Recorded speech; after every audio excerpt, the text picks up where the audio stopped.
Good morning. Very introspective morning for me so far. Very introspective, and actually it began yesterday and increased into the night till I went to bed and continues as I woke up this morning. The title I've given for today's little talk is Ninth Wave.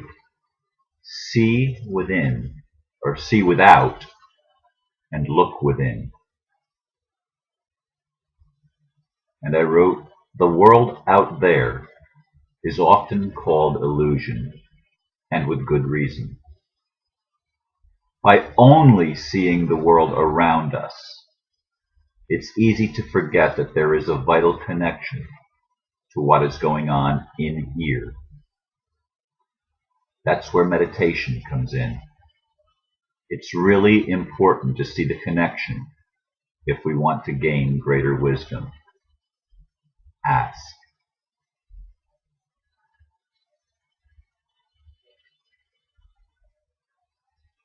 I've really been paying attention a lot with what's going on out there. Watching Ellen, expecting something to happen there, or reading reports of the officials in Washington and actually in other places as well, seemingly going into retreat into their underground bunkers, some of which have apparently been sealed off.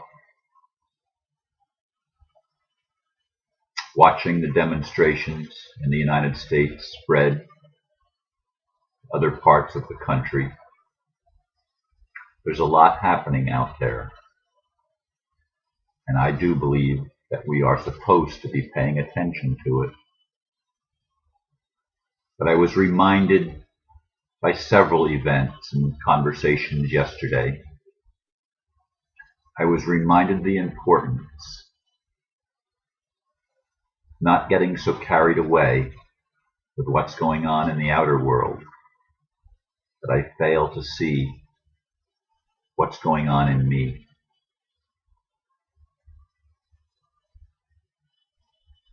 Am I loving the best I can love? Or do I get my passions so aroused that sometimes I fail to see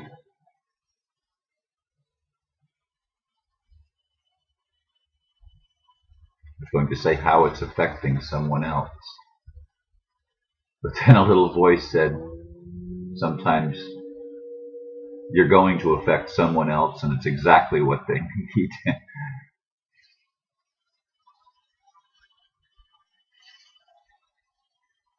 And yet, for me, it's always been painful to see suffering, certainly on the physical level, but I often perceive it on the emotional level that's not quite visible to the outer eye, but something that I can feel with my heart. And as I had conversation with a couple of people last night about 9/11, and I realized how difficult it is, not only for them, but for so many people to get their minds around. It's so far out there for them, they just cannot accept what I believe is the reality, what I'm convinced is the reality. And I watched them as they struggle, because I know they love me. I know they think a great deal about me. And yet they're having trouble understanding my passion and my assurance that 9/11 was an inside job. It doesn't click. It doesn't click for a lot of people. And that has been such an important aspect of my life for 10 years. For 10 years. And I have believed that that is a key, a significant key in the awakening process. And so I watch the dynamics that are happening in me, and I meditate on them. As people challenge me that some of what I've been doing lately is not loving.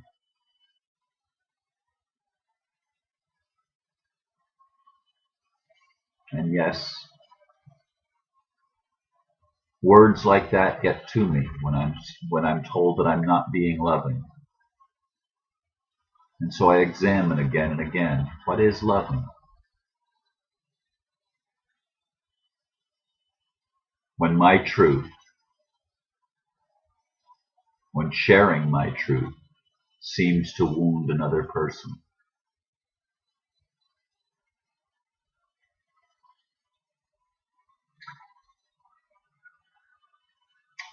It bothers me. And yet I know in my heart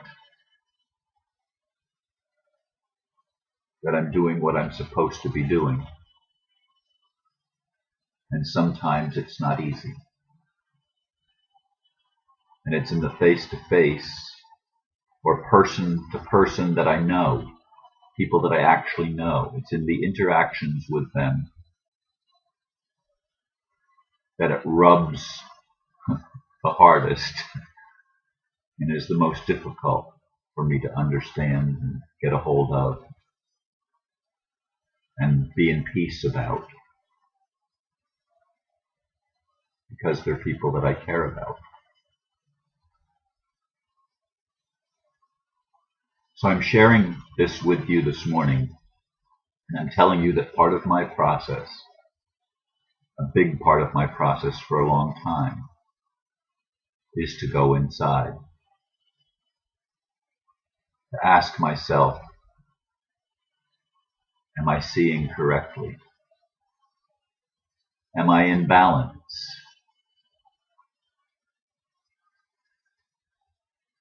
Am I acting with a compassionate heart or a self-righteous heart?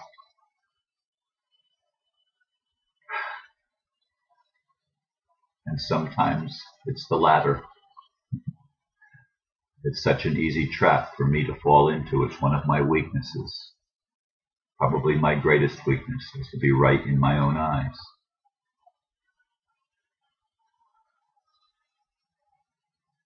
And I'm working hard to see and to come more and more into a place of centeredness within myself and within the divinity that I am, the divinity that I live in and move in and have my being in, even when I'm not as conscious as I'd like to be about it. The unconscious, or the subjective mind, as I learned last night, is always in control.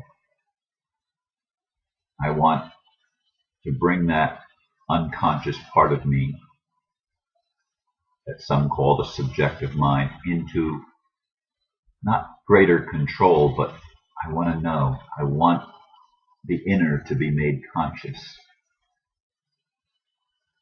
because that's all of our jobs, in my opinion.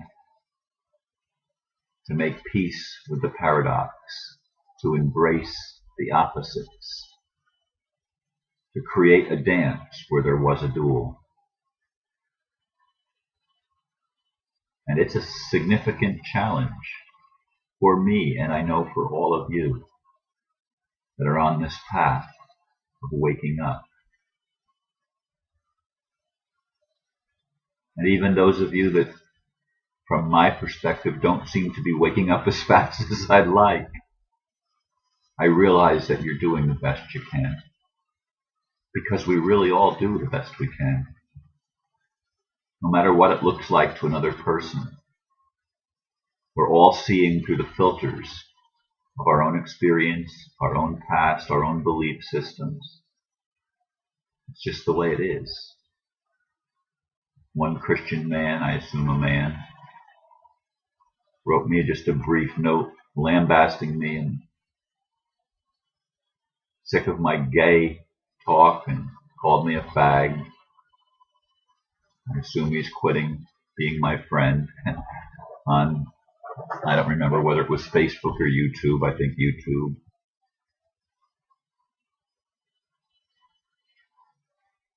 So what?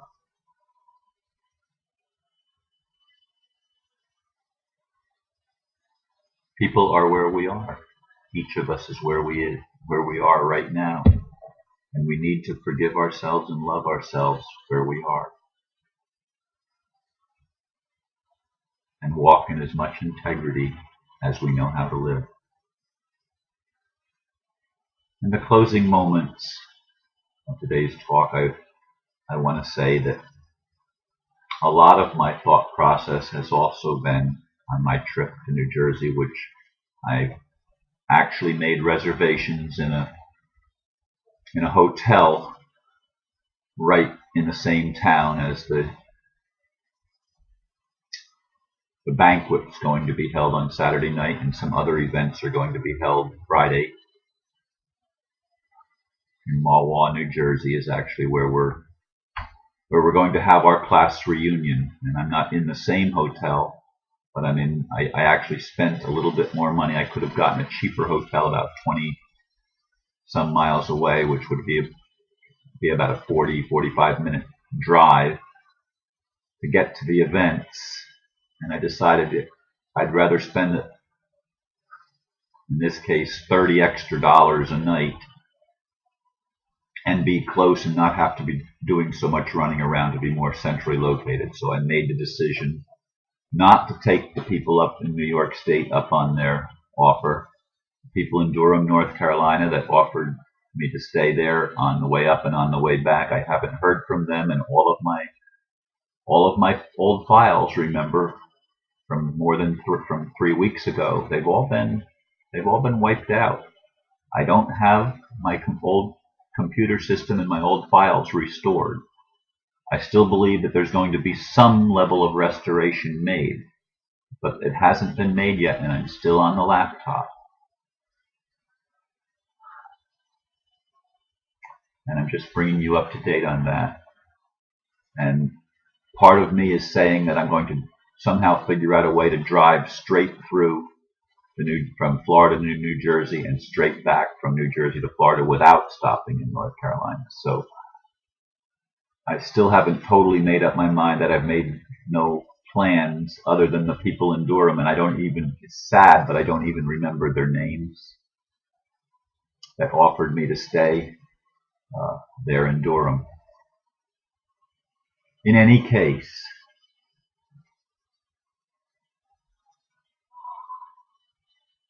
I am looking forward to the trip.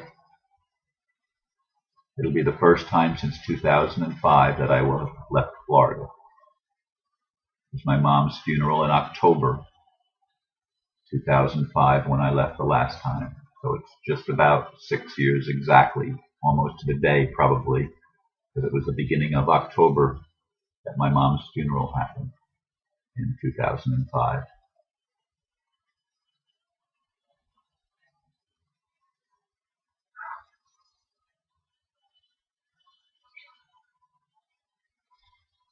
There's a lot going on in me, and I'm watching the world, but more importantly, I'm looking at me. I'm looking inside of my heart, inside of myself, because I know the changes are coming, and I'm doing inventory and taking stock continuously so that I can be in integrity to myself and compassionate to those around me. Thank you for listening to this little laid-back talk today. Thank you for keeping me in your prayers as I am keeping you in mine. I'm so proud of all of those, especially, who have the courage to take a stand and to do the demonstrations around the world. I love you. I appreciate you, every one of you. May God bless you. Namaste.